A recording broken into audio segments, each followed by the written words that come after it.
And welcome everybody. It is Monday, July 8th. There's Karen, she's back. And we are, Monday week 5. And we're making the transition into wine marketing. And tonight's Q&A, so hopefully we'll have some Q&A.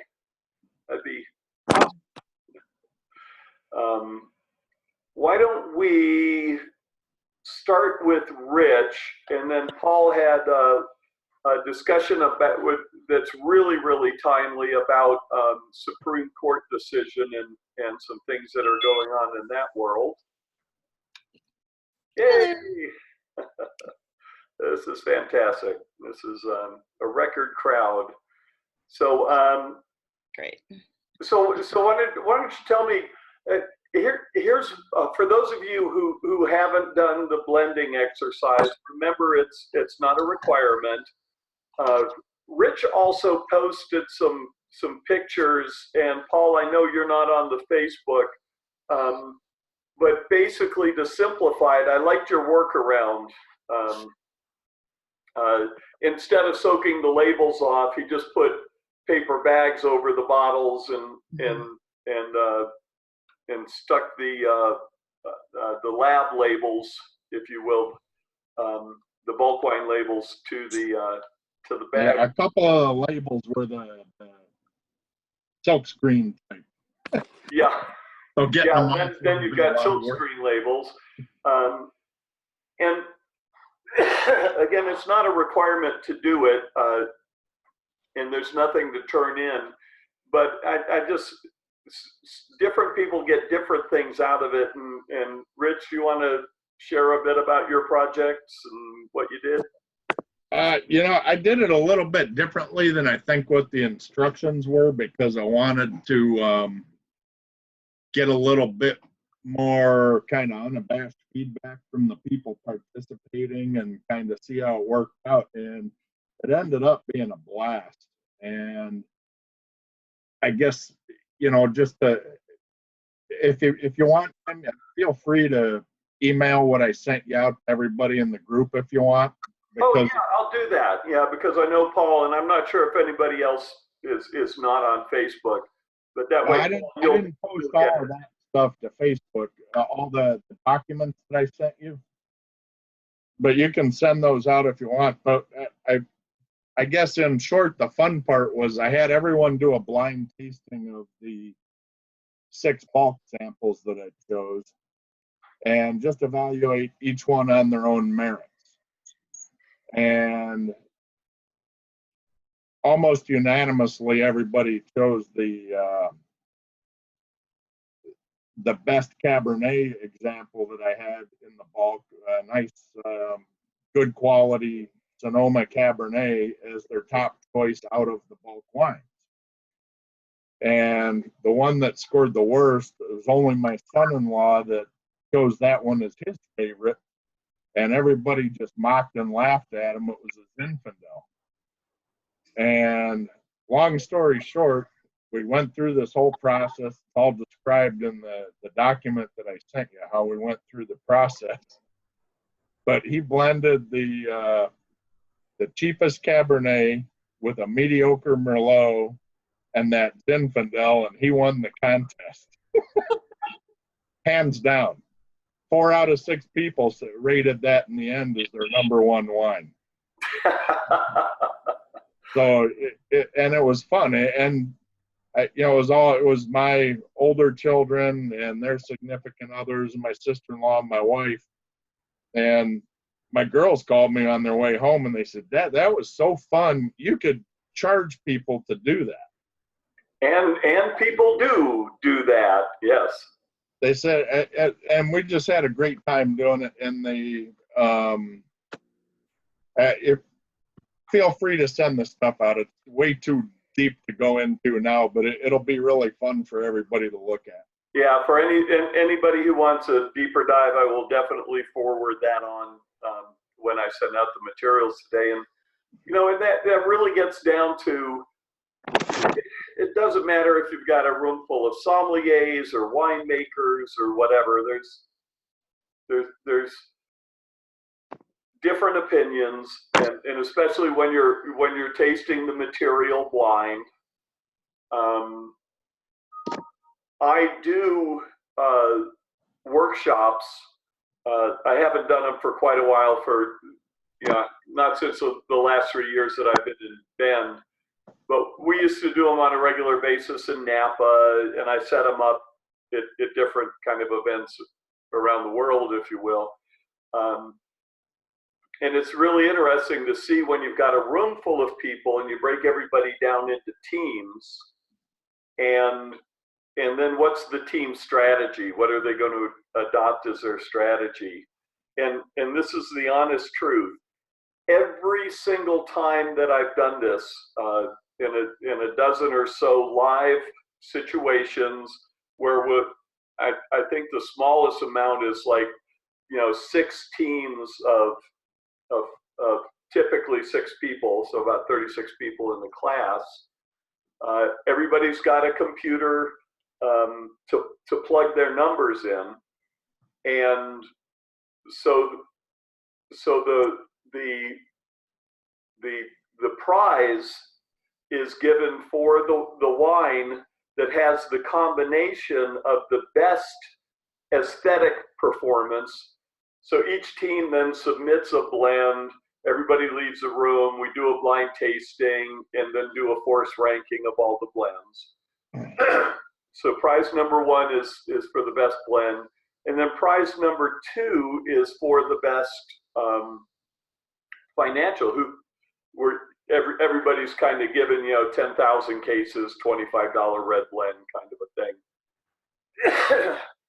And every single time I've done it, the strategy is the team that took the cheapest material and worked to make it, to see what would improve it the most. And every single time, the team that had the best financials was also the team that won the aesthetic taste-off. And it's kind of surprising, that it works that way, because we would tend to gravitate, let me get the best material and not screw it up, versus getting the worst material and seeing if you could kind of build it back up. That's exactly what my results were. Yep. And there you go. One more example. So I'm going to throw you into my data set. I did one of your blending Excel sheets on each one of the final blends, so you can actually see what the economics were for each one. Yes. And how it placed in the tasting. So it's exactly what you just said. Yay. And here's the payoff. This is also something I was working on some stuff late last week, and some new recordings that we're doing and so on. In the winery also, a lot of times, whoever the blending team is not really privy that, if we've got this blend, if we can go this direction, if we can create this margin, that's actually financial success in our organization, in our company, in our family winery, whatever it is, that's going to pay the bills, that's going to buy the new equipment, that's going to give you bonuses downstream for the sales, additional money for the marketing, et cetera, et cetera. And again, we tend to look at this industry in such a narrow manner, and here's a really great way. Now we're doing a wine blending. Yes, we want a blend that will meet or exceed the expectations of the market on a flavor basis. Excuse me. While giving us the best possible bottom line. And again, I had mentioned Conundrum, but I'm going to mention it again for anybody who doesn't know what it was and what it is today. It's brilliant wine business 101. Create a product that tests really positively, and in their case, the tasting room. They made it with a bunch of leftovers. They really didn't have the vineyards to scale it out. It was Napa Valley source, and the early Conundrum had Napa Valley on the label. They then, by demand from the tasting room, they were getting requests from restaurateurs and trade people and even distributors that would come out to the winery and say, hey, you know, we want this on our restaurant wine list. So they were able to scale it up gradually, build the name around Conundrum, not Caymus. Over time, it turned out, playing the game of who cares, that it came from the Napa Valley to the market that it was intended. Napa Valley didn't matter. And so they literally went from I think only a few hundred cases the very first vintage to now a 500,000 case brand. They went from a $7.99 product that had oak aging and Napa Valley fruit and all these kind of things to a California appellation. So now their network for sourcing the material is, you know, expanded 100 or 500x. And they've been able to keep that flavor profile. And you can imagine now what it must look like sourcing for that. Who's responsible in the winery for dealing with bulk wine brokers, the bulk wine whisper market? Those are the unadvertised wines that are available. They're looking for very precise specifications, and they added a red wine to, and probably, I'm guessing now, have a rosé. I mean, it's just this incredible business model, and they pulled it off. You know, any one of those things, losing the Napa Valley appellation, going to such a steep price increase, etc., could have been the kiss of death for many brands, but they really worked it properly. Cool. Any questions for Rich or comments from the crowd? Oh, I would love to see that email that Rich sent. Great. I'll forward it. He did a wonderful job. He's got a bunch of PDFs that he created and really went into detail. So, and then he talks about each of the blends and the FOB pricing and what their margin was, et cetera, et cetera. So it's a great job. I will tell you this, that I did not use the 1.5 times the bottle price as the per gallon price on the bulk. I actually used bulk prices that I knew were easily attainable in the current market. So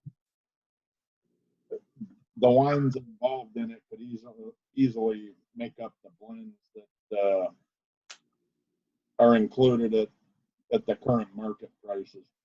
Okay. We were gonna, at one point a number of years ago, we were having so much fun with this that we were trying to come up with a blending kit, and that you could order online. It would be, you know, six bottles. It would be inexpensive, you know, graduated cylinders and kind of everything you needed to do it with. But the problem we ran into is requirements for having the product label and what you're able to do to sell online, and it just became such a pain in the neck that we didn't do it. So, all right. Anybody else have anything about their blending experience they want to share, or shall we move on to the next topic? Let's move on to the next topic. Okay, so actually, let me make sure I've got this open up. Share my screen. All right. So this is something significant and relatively new. And Paul, do you want to kind of give a little insight into it, or? Yeah, sure. So I was having lunch with a friend of mine who owns kind of a higher end retail wine store in New York. And, we were discussing, potential business opportunities and stuff like that. And he brought up this Supreme Court decision and how he thinks it's kind of going to dramatically change the landscape. He's got a store here in New York. They've got a kind of a distribution center in California. But he seemed to think that this was going to have a pretty profound impact in how wine certainly gets distributed across the states. One thing that he did mention was that he certainly doesn't think it's going to put the distributors out of work, because he said, I can go to one distributor and they can get like 40 different wines or 30 different wines, whereas having to go to people directly is a lot more difficult and time consuming. But he certainly thought it was extremely positive. So I guess the next step in this, while the Supreme Court ruled it unconstitutional, it then moves to the states then for them to ratify.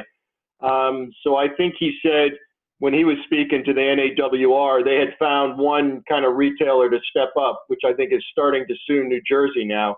So I don't know kind of how that whole process takes or how long it takes, but it seemed to be quite timely, seeing as we were talking about, distribution and stuff like that. So that's why I kind of asked the question, and certainly, interested to hear your take on, how this could impact the industry, who could be the potential gainers. It seems like certainly retails could be some of the gainers, and I guess the distributors are certainly going to be opposed to it and trying to challenge it, it seems. Well, yeah, and the acronym, the NAWR for y'all is the National Association of Wine Retailers. Okay.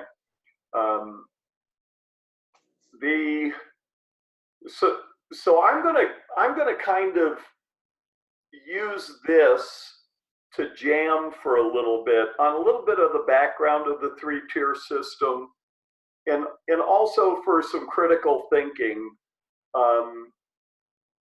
and some what-if scenarios. And I'll send everybody a link to this as well if you hadn't seen it already. Hang on just one second.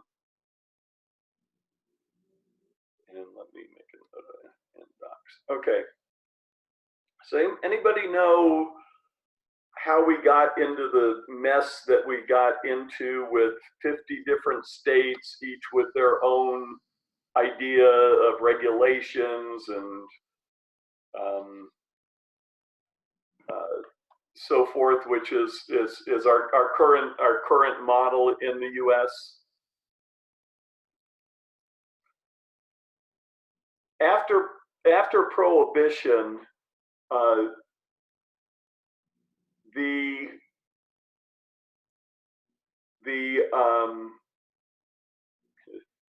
obviously the liquor business was being run by mobsters, and they were the ones that actually had the distilleries, they had the infrastructure and so forth for bootlegging.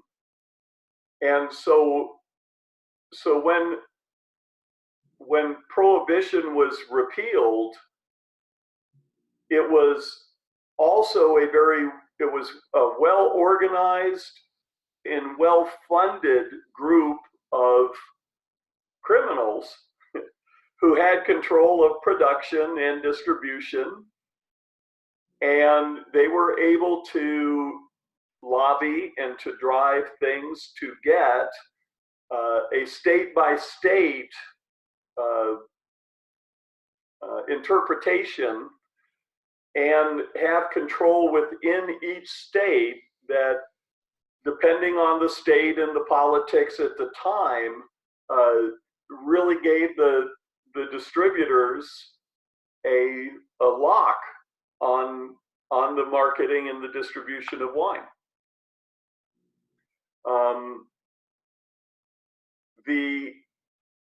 there's some fascinating books on this kind of stuff. A book about the Gallo family and what they were doing, and different ways, you know, that this all worked. But at the end of the day, the wholesale companies emerged as the powerhouses then, and had also the wherewithal to lobby vigorously in Washington to keep as much control as possible. And this lock it on distribution, whether you think it's fair or not, I'm not saying it is or isn't, but as new technologies came out and internet sales and inexpensive shipping of wine from a winery to a retailer or a restaurant, and certainly to consumers, things really started to unravel. And that was also combined with an absolute explosion of the number of producers in the US, small wine producers, people who are very passionate, very smart, and really found that they felt they were locked out of doing business, of conducting business, that there was unfair laws and unfair practices for the producers, and then the retailers kind of got into it as well, because you become dependent on those distributors. So there have been a number of rulings that have come down over the year, and I honestly am not expert enough to say whether this will be the one that causes the change. But it could open up the gate so that retailers can buy directly from wineries and start to build up a little bit more equilibrium, if you will, across the various potential ways that wine could be distributed. Does that make sense? Any questions up to that point? And the other thing to keep in mind is the wholesale distributors are really pushing to get control of the pot market also. So anybody that follows cannabis and cannabis tourism and all these kind of things, there's with such a quickly shifting and emerging new, you know, multi-billion-dollar opportunity, everybody's trying to get their piece of that pie as well. Okay. So if you get a chance to read this article, if it's something that's in your wheelhouse of interest, you know, it's really takes a lot of detailed reading to see what kind of impact this will or won't have down the road. And it may or may not address also a number of the interstate shipping issues that are facing direct to consumer sales. I'm not really sure. Paul, did you get any sense of kind of what the bottom line is of this? Well, I mean, I guess certainly from his perspective, it would be, as you said, I mean, it would allow kind of retailers to buy direct from the vineyard, even if they didn't have an in-state presence, if that were to be ratified. Yes. So it would certainly question the kind of distribution chain from vineyard all the way to the end consumer. That might change somewhat. And, you know, I think the other thing that kind of he said, and I think it came up in the article, would be, well, it's probably not that relevant in New York because I think we have a pretty good wine selection, both locally and internationally. You know, maybe some other states don't have that same type of selection, and it might be easier for them to get a broader selection of international wines, even if they don't have a distributor in that state that sells it, because they could just buy from an out-of-state retailer. So they seem to think from a consumer standpoint, it certainly increases the competition. It would allow for a broader product selection. So I think for the consumer, it seems like a win-win. You know, but again, you know, similar to what you said, you know, he's not, he thinks it's going to be very positive and he hopes it's going to be very positive. That's because he's a wine retailer. So Right. So let me throw a couple scenarios out there. I don't want to beat this to death, but I think at this juncture, you know, we've been talking about the different channels, all right, which each channel in effect really is a distribution pathway. So there's a distribution pathway. Even if you're just selling out of your tasting room, you've got to get out of a taxed, a bonded part of your winery or warehouse or whatever, pay taxes, and then get it to the tasting room. So the distribution might be 50 feet, but it is distribution. If you're selling internet direct or in Wine Club, you've got to get taxes paid for the product. You've got to get it to a place where it's going to be staged and the shipment's set up, whether it's yourself or you might outsource it, whatever, and then it's got to get to the consumer. So we're going to be working with, I think Wednesday, day after tomorrow, we're going to be using a pricing tool on the Wine Biz Sim. So it's the wine pricing calculator. And there's a little spot in there that you take your FOB cost of the wines and you're going to add what's fundamentally referred to as your freight, insurance, and taxes, right?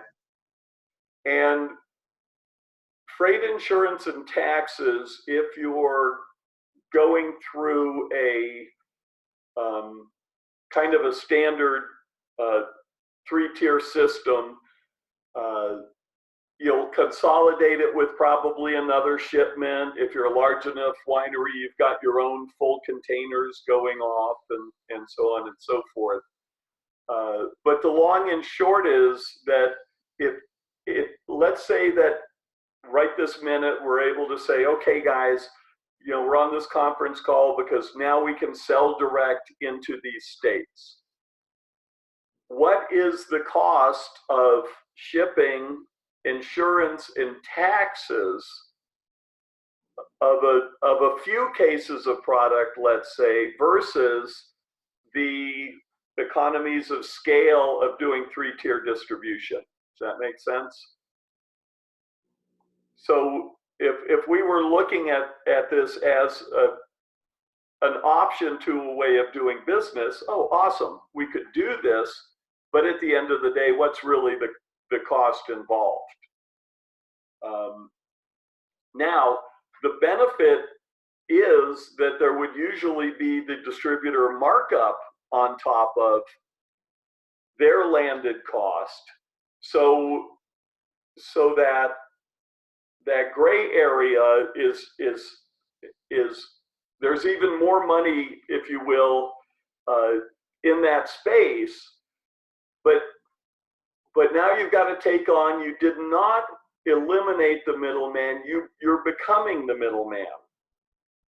So let's just say as a scenario that we're a winery in Paso Robles trying to get wine into Iowa, and I don't know of any state in the U.S. where there's not a huge overage of products. I don't know of any state in the union looking, you know, that's begging for more product to select from. But if we decide, all right, we're not going to go through our distributor in Iowa, or we're a newer winery, we're going to circumnavigate, we're just going to sell. Who's making the sales to those stores? So that's question number one. And how would you make those sales?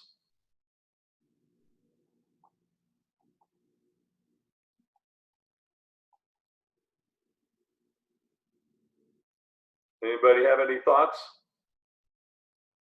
I don't think you can eliminate the distributors from the entire process, but on the other hand, there's a lot of good wineries that, I mean, a good example would be Cedar Creek when they started up in Washington. You couldn't hardly find their wines anywhere, but you could get online and buy their wines. The And consumer can.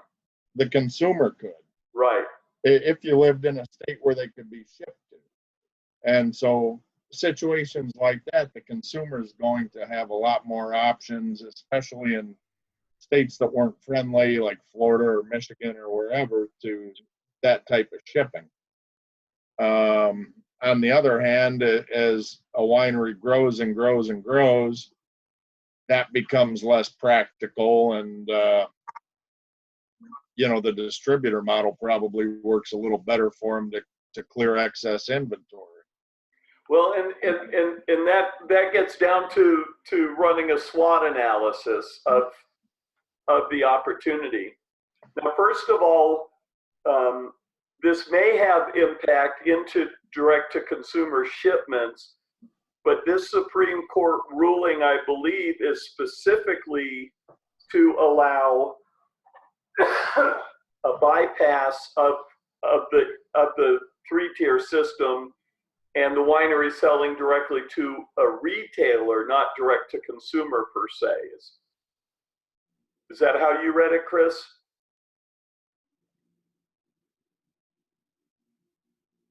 So you don't think there's anything involved with the consumer involved in that?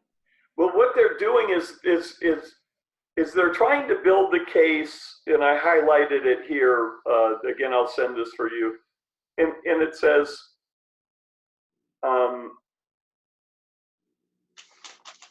consumers will argue for opening up retailers' shipping. All right. But in effect, this is actually a retailer play, not a direct-to-consumer play. Again, it may or may not have implications for direct-to-consumer, but this is actually lobbying efforts of the retail National Association of Wine Retailers. So this is bricks and mortar stores arguing for being able to go direct. Okay. Well, even still, there's a time in the beginning of some of these wineries when the three-tier system, the wholesaler, they're not going to pick them up as a client because maybe they're only producing 700 or 800 cases or 1,000 cases a year. It's not worth them picking them up as a client. So at the end of the day, would it be really feasible for them to take this route? And if they are given that scenario again, if you are relatively new, you haven't made gotten 95 points from Parker or made the Spectator, top 10 list or something like that, how do you market your product? How do you get it to the retailers? Who's going to do that if you're only a few thousand cases? And so it's like, and the reason I'm saying this is learn to find out what in this sales channel, what's the process step by step. If we were to look at an end around like this, what opportunity would it open up? And what it then becomes, I can tell you actually, because I used to do this, it becomes an opportunity for the retailers to milk the wineries. And not necessarily with any kind of a commitment to actually build the brand. And once, if I'm a retailer in Iowa and I go out and I taste your wines and I go, oh, Rich, these are awesome, we want them in Iowa, you say, great, we can sell them direct to you, right? And that would be Rich's incentive to say, wow, this new legislation is really great. Mm-hmm. Sure. Now, if I am a retailer in Iowa, how many cases do you think would I order? I suppose that depends on a lot, but Depends on the size of the organization. Now, size if of you the made the organization, sale to price Total of Wines wine. and More, and we're able to do that. But then that would mean that part of your business plan, you're going to have to spend a lot of time and schmoozing and probably go out to make the sales call in Baltimore to Total Wines and More to get that kind of approval. So the thing is, part of this article is making the case that consumers are going to be arguing for this, and I'll bet you that the number of consumers actually arguing for this is absolutely minuscule. I'll tell you from personal experience in the produce industry and dealing with food service and the restaurant industry, that some of these companies in the middle, which in this business obviously would be the wholesalers and the 3-tier system, they're skinning a fat hog, and they've been whining and dining in big expense accounts and big margins for years and years.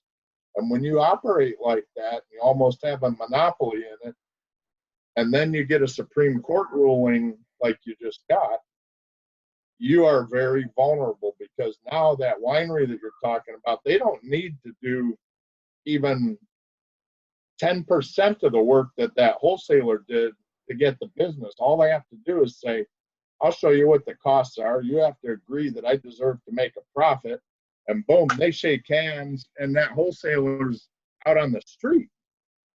I can tell you because I've done it. Yeah, I don't think so in something as complex as wine and with as many. I mean, consider wines very, very plausibly the single most diverse product category that I can think of in the US. If somebody can come up with any product category where there's over 100,000 products available at any given moment in the US, help me there. The large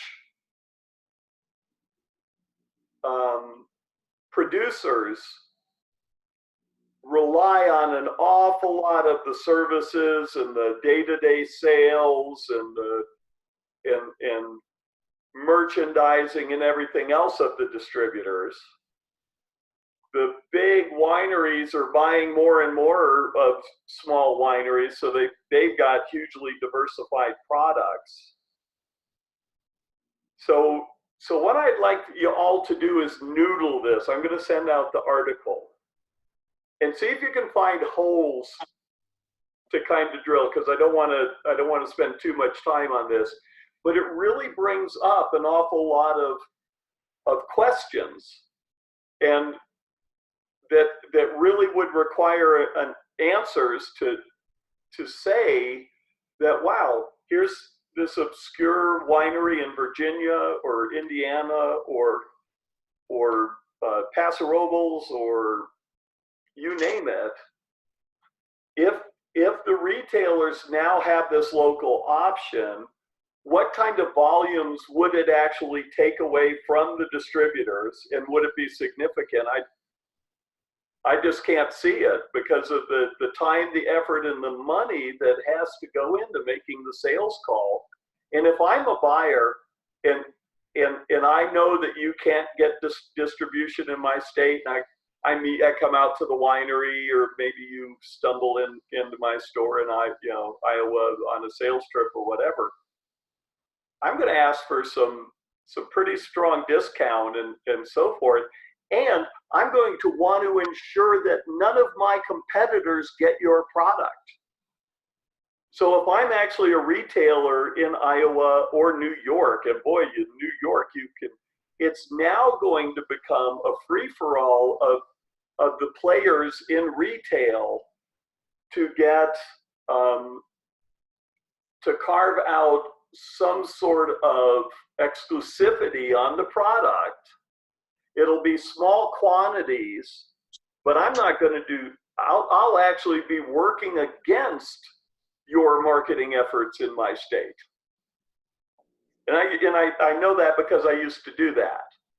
And when I was a retailer in Atlanta, I'd seek out wines that none of my competitors could get. I would have to go through a distributor, but I'd do it as a direct import or as a special clearance item. I would take receivership and I'd do everything in my power that it didn't show up anywhere else, because I wanted to be the only store in town with that special product. If you do a deal like that where you are going to be the exclusive distributor for a winery or some type of wine, can they then come back and say, okay, we'll only sell to you, but you have to buy certain minimums? They can do all sorts of things. Yeah, and again, this isn't I'm going to be the distributor, but I'm the retailer, and again, that's what this article's about. I can now buy directly from a winery. I'm not going to tell you that I'm doing all these things. I'm going to say, you know what, on the first couple shipments, why don't you give me a little bit of discounting off your FOBs so that I can get out this, and I'm going to smile, and, oh yeah. And you can imagine this playing out in New York, all right, because it's cutthroat, absolutely cutthroat. What happened in the restaurant industry was the large food service companies would have been the equivalent of the wholesalers in the 3-tier system, and they had cost plus programs with them. The problem was in the middle they were demanding rebates and stuff from the suppliers and all these hidden revenues and sheltered incomes. And what I did was I went straight to the restaurant chain and said, hey, I'll give you complete transparency your entire supply chain. Right. And I pulled it through the system instead of pushing it. I basically went around the people that were my old customers, because they were opening their own buying offices, saying, we're not going to buy from you anymore because we can shelter even more money if we have our own buying office. So that's what I'm saying. When people are skinning too fat of a hog, it opens the opportunity up.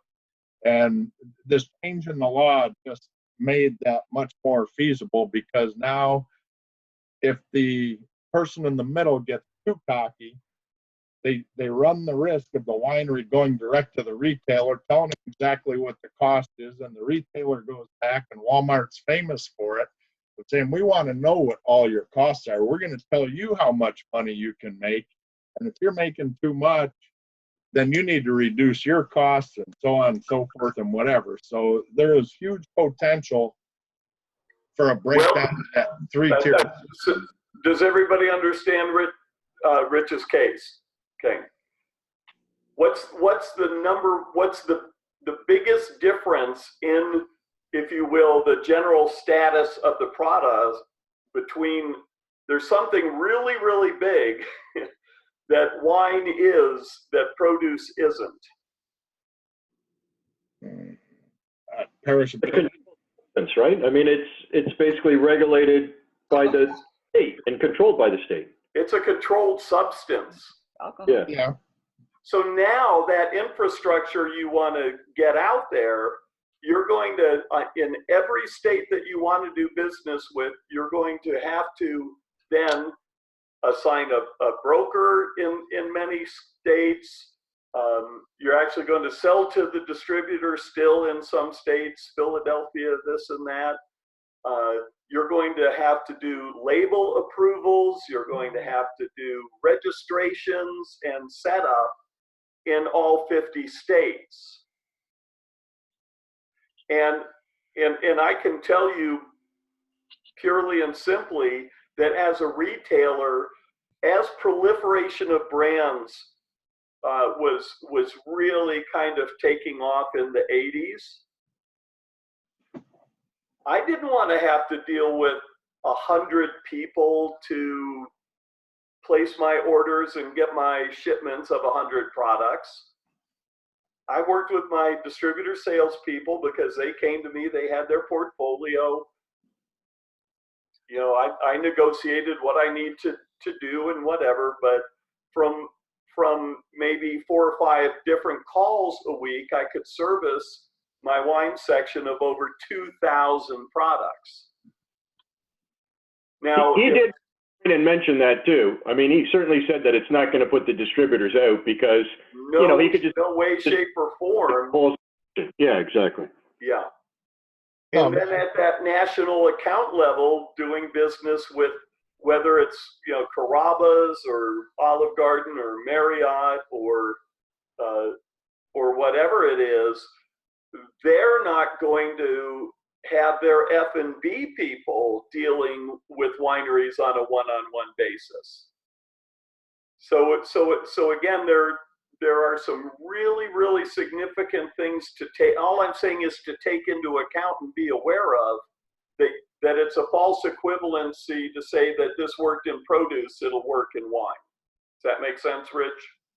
Oh, I'm not saying it's going to be exactly the same, but what I am saying is when there's a lot of money left in the middle where there's not enough value being added, these chain stores, and Tim, again, how many, you know, when you started doing them, when you used to be in that position, you were dealing with multitudes of chain stores. There's been a tremendous consolidation on the retail side of the grocery industry.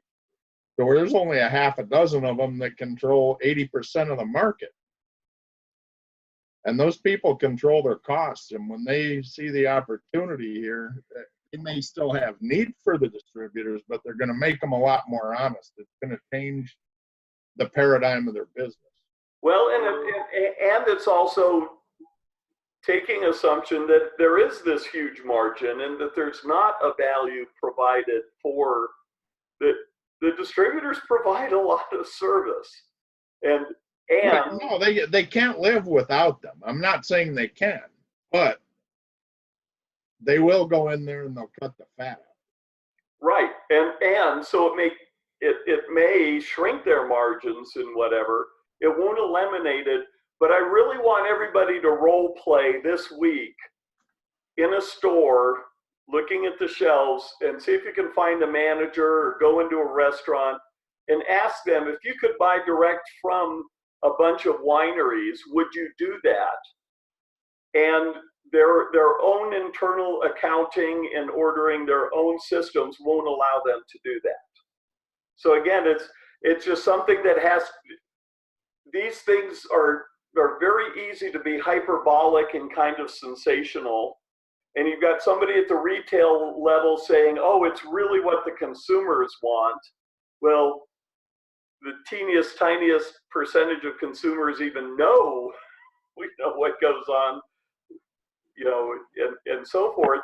And if the consumer is that knowledgeable and can buy direct from the winery, why do they even need it to go through a retailer?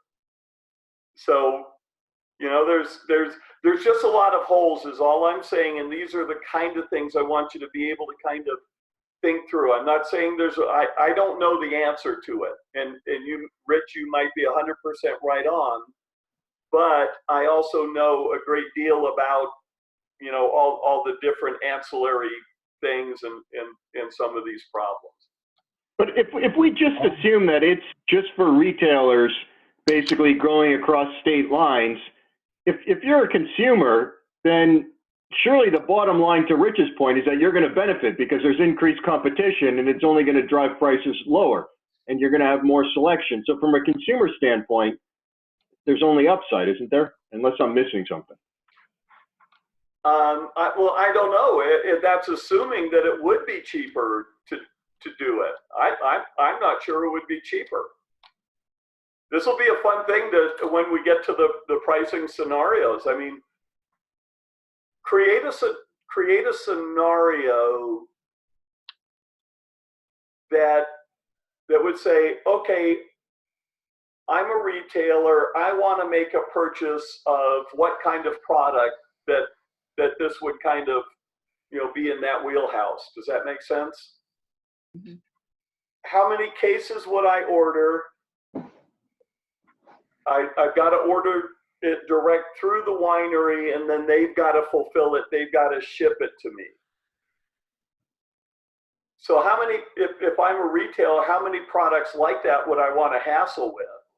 Mhm. What does the winery have to do? What are the true winery costs of setting up to do business, doing all the compliance, getting registered, getting the label approvals, which have to be done every year? So what's the cost of doing business in that channel? And then what's the delivery cost? What means are you going to use to ship that product? How much per case, would it literally cost to ship it from the winery to the retailer? Most of them handle their own logistics at that point. And what I've seen, whether it's Walmart or Costco or whoever, is they tell you if you want to be a preferred vendor. And you were exactly right earlier when you were talking about, do you want to really go out and talk to 200 separate wineries or whatever number you're throwing out there? No, they don't. But what the Krogers and the Safeways and the Walmart and the Costcos do is they come and they tell you how it's going to be, and they make you figure it out, and they say our truck's going to be there and your stuff better be ready. I can pretty much guarantee that at that kind of level, at a Kroger, Safeway, Publix, even Walgreens and whatever, they would not want in any way, shape, or form even to participate in something like this. I mean, how many states is Kroger in? How many stores do they have at which level? How then? So the wine has to come into their warehouses, be processed into a centralized distribution. Is that kind of what you're thinking? They're already doing it every day. With wine? Pardon? With wine? No, not with wine, but with other items. Wine isn't perishable. It'd be a lot easier than most of the items that they're doing it with. There's so many SKUs, and now you're into forecasting, you're into allocating. It's all on their computers. I understand, but it's a category unlike any other in any store. So let's just continue this to play out, and everybody just sort of noodle around, and we can talk about this some more over the course of this week. This is, by the way, a great conversation because it's bringing up so many of the things that you've got to think about with the variables and all this, that goes behind it. When you decide which sales channel you're going to take for distribution, and then looking at this new opportunity to really, really deconstruct it, that'll be awesome. That'll be awesome. Okay? Yep. All right, terrific. Well, actually, that was great. God, I like having a bunch of, I hope you all enjoyed this conversation. Anything else at this point, and this one will continue for a bit, but anybody else have anything burning about where we are in the course, what's required? Nope. Everybody good? All right. Fantastic. Well, anybody else that wants to schedule a call that hasn't with me, this is a really great week and we're at a midway point. So let me know if anybody wants to have a one-on-one call. And thank you all so much. Chris, thank you for bringing this up. It was obviously a great article to discuss. Rich, thank you for your insights. And then let's take a look further on this because I want to know now too. My curiosity is piqued. Okay. Have a good evening. Okay, everybody. Thanks. Really appreciate it. And I'll send out this info, including Rich's stocks. Good night, guys. Have a great week. Talk to you Wednesday. Good night. Bye-bye.